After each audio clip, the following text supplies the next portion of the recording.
Okay, let's face it, Medicare. Right. It can be a real head scratcher, especially when you're first figuring it all out. But you know what? We're going to dive into the basics here so you can make smart choices about your healthcare coverage. Feel confident about it? Yeah, no, I get it. It's a big system, lots of pieces. But once you get the basics down, it's not as scary as it seems. Totally. So let's talk about those basics. Medicare has four parts: A, B, C, and D. Think of them like building blocks. Yeah, that's a good way to look at it. Each part covers different stuff. And just like building blocks, you can put them together in different ways. Whatever works best for you. So Part A, that's the one everyone thinks about first. Hospital insurance. What all does that cover? Right. Part A is like your safety net for the big stuff. Hospital stays, if you need to go to a skilled nursing facility after a hospital visit, hospice care, and even some home health care. The best part. If you've worked and paid Medicare taxes for at least 10 years, you usually don't have to pay a monthly premium for Part A. That's a huge weight off your shoulders, especially since those medical events can be, well, expensive. No kidding.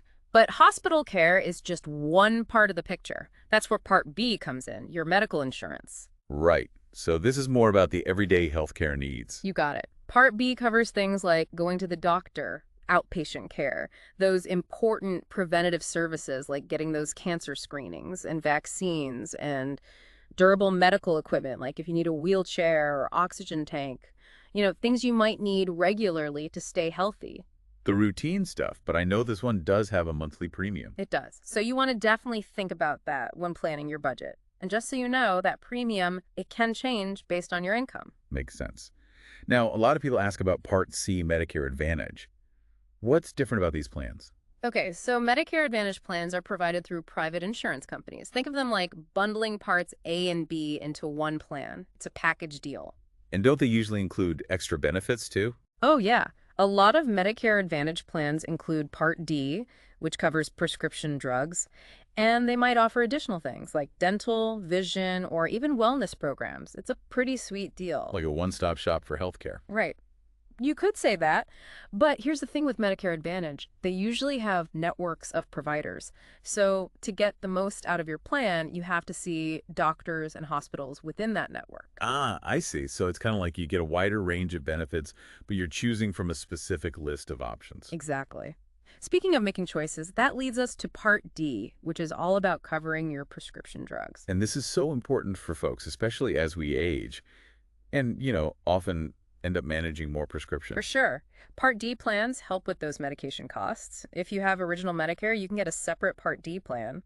And as we mentioned earlier, most Medicare Advantage plans include Part D coverage already. So you've got options. Now, when it comes to choosing between original Medicare, Parts A and B, and a Medicare Advantage plan, what are some things people should think about?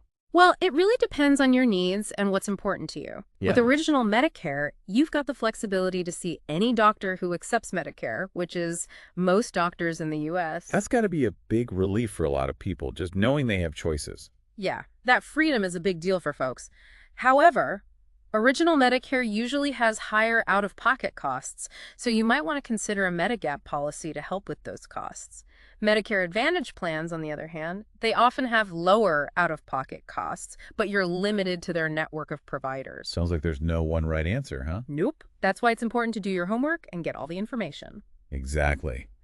And speaking of important info, we got to talk about the initial enrollment period, or IEP. Tell us about that. Okay, so the initial enrollment period, this is like a 7-month window that starts 3 months before you turn 65, includes your birthday month, and then goes 3 months after. It's your golden opportunity to enroll in Medicare without any penalties. That's it.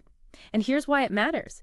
If you miss this window and you don't have coverage through your employer, you could end up paying those late enrollment penalties for Parts B and D. Uh-oh. What does that mean? It means you'll have to pay higher monthly premiums. And get this, they could last for as long as you have Medicare. Ouch. So folks, make sure you mark your 65th birthday on your calendar, circle it, highlight it, don't miss that window. Couldn't have said it better myself. Okay, so as we wrap this up, what's the main takeaway for our listeners today? I think the biggest thing to remember is that Medicare doesn't have to be a mystery. Just take the time to learn the basics, look at your options. It can make a big difference in your experience. Sure, it might feel a little overwhelming at first, but it's manageable if you break it down step by step. And remember, you're not alone. There are people who can help, like insurance brokers, who can give you personalized guidance. Yes. And here's something to think about as you start exploring. If you could create your perfect healthcare plan, what would it look like? How does Medicare fit into that vision? Keep learning, stay informed, and remember, you're the one in control of your healthcare decisions.